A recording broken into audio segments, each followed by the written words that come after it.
প্রথমত for motivation আমি আমার যে ধরো মোবাইল, এখন তো ডিজিটালি যুগে আসো তোমরা, ওয়ালপেপার, তোমার মোবাইলের ওয়ালপেপার, হোম স্ক্রিন বা তোমার টেবিল, তোমার চারপাশে যে জায়গাগুলোতে আসলে তোমার বিচরণ হয়, হ্যাঁ, সেই জায়গাগুলোতে তুমি লাইক ধরো তোমার টার্গেট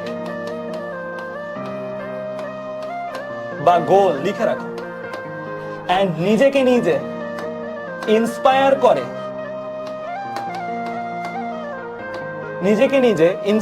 করে, এরকম কিছু কথা লিখে দাও। যেমন আমি আমার টেবিলে লিখেছিলাম বি রেবেল, মানে রেবেল মিন্স হচ্ছে প্রতিবাদী হও, মানে নিজের বিরুদ্ধে নিজে, মানে নিজের আরামাইশের বিরুদ্ধে প্রতিবাদ করতে শিখো। মানে আমি এরকম একটা লিখেছিলাম যেটা আমাকে মোটিভেট করতো। সো তোমাদের ক্ষেত্রে এইরকম কিছু থাকতে পারে যে হ্যাঁ এই ওয়ার্ডটা বা এই লাইনটা তোমাকে মোটিভেট করে, বা এই জায়গাটায় ওই রকম একটা কিছু লিখে রাখো। আমাদের অনেক স্টুডেন্টসই দেখা গেছে চান্স পাওয়ার পরে ভাইয়া টেবিলে ছবি তুলে পাঠায় যে আমি এই জিনিসটা লিখে রাখছিলাম আজকে আমি চান্স পাইছি, এন্ড খুবই প্রাউড লাগে আর কি ওই টাইমগুলোতে যে হ্যাঁ ও আজকে এরকম করতে পারছে। সো ওর নিজের সাথে কিন্তু নিজের মনের একটা ফাইট কনস্ট্যান্টলি সে করে গেছে, এন্ড ওই ক্ষেত্রে তাকে কিন্তু এই ওয়ার্ডস গুলা এনার্জির হিসেবে কাজ করছে, এনার্জির মতন কাজ করছে। গেল এর পরবর্তীতে যেটা করতে পারো সেটা হচ্ছে তুমি মানে একটা কাজ করতে পারো, সেটা হচ্ছে যে তুমি যেই ইউনিভার্সিটি, ধরো সাপোজ আমি এরকম করতে পারি কি যে বুয়েট টার্গেট হইলে বুয়েটের ভাইয়া আপুদের শর্ট ফিল্ম গুলো দেখি, একটু বুয়েট ক্যাম্পাস লাইফটা দেখি, এন্ড তখন কি হবে ক্যাম্পাসে তোমার অ্যাটাচমেন্টটা যখন ক্রিয়েট, তখন মনে হয় যে ওই লাইফটা আমার দরকার, ওই লাইফে আমি যাবো, আমিও এই জিনিসগুলো উপভোগ করব, এই জিনিসগুলো আমিও চাই। সো এইরকম কিছু করতে পারো যে ধরো সাপোজ তোমার যে ইউনিভার্সিটির টার্গেট, সেই ইউনিভার্সিটি বা ডিএমসি বা যে মেডিকেল টার্গেট সেই রিলেটেড স্বাভাবিক প্রত্যেকটা একটা অকুপেশনে ঢুকতেছো তুমি, কিন্তু একটা জাস্ট নট অনলি একটা ইউনিভার্সিটি ঢুকতেছো বাট অলসো তুমি একটা অকুপেশন চুজ করতেছো, রাইট? এইচএসসির পরে ওই অকুপেশনের যেই সিনারিও গুলো, যেই সিন গুলা, ধরো ডাক্তারকে রেসপেক্ট করতেছে ডাক্তার হিসেবে এটা মনে হচ্ছে, বা ইঞ্জিনিয়ার হিসেবে তুমি একটা ধরো সাপোজ ওয়েব সিরিজ, যে ওয়েব সিরিজটা দেখতে পাচ্ছ যে একজন সিসি প্রোগ্রামার, সে পুরো দুনিয়ায় একটা তার আইডিয়া ছিল এন্ড ওই আইডিয়াটা সে বাস্তবায়ন করছে এন্ড সে এখন মানে একটা $1 বিলিয়ন স্টার্টআপের মালিক।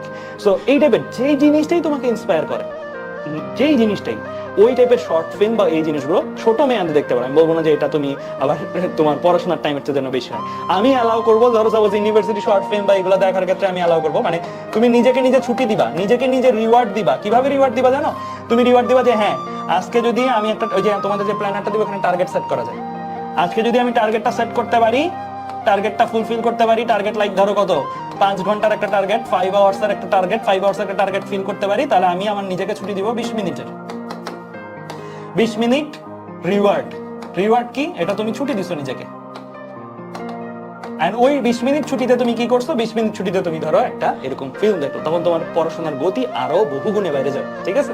সো এই জিনিসগুলো তুমি করতে পারো, এন্ড তখন তোমার মনের মধ্যে একটা জিনিস আসবে, ওকে ফাইন, আফটার 5 আওয়ার্স আমি একটা জিনিস পাচ্ছি, এন্ড দ্যাটস ওইটা কি 20 মিনিটের একটা ছুটি, এন্ড ওই ছুটিতে আমি কি করবো? ওই ছুটিতে আমি একটা জিনিস এই জিনিসটা দেখবো, ঠিক আছে?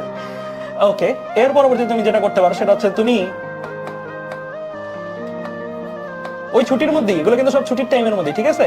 সো তুমি যে ইউনিভার্সিটি টার্গেট করতেছো সেই ইউনিভার্সিটির ভাইয়া আপু বা সিনিয়র যারা আছেন তাদের অ্যালামনাইদের লাইফস্টাইল তুমি দেখতে পারো। এখন তো অনলাইন যুগে হওয়াতে তুমি তাদের জন্য, তাদের অনেক ডকুমেন্টারি ভিডিও আছে বা তাদের ফেসবুক প্রোফাইল আছে, ফেসবুক প্রোফাইল ইটসেলফ তুমি স্ক্রল করলেও তোমার মোটিভেশন কাজ করবে যে আরে ওই ভাইয়া তো ওই জায়গায় আছে এন্ড ওই জায়গায় খুবই পশ লাইফ লিড করতেছে এন্ড খুবই ভালো আছে এন্ড উনার সোশ্যাল রেসপেক্ট এত, উনাকে এত এত মানতেছে।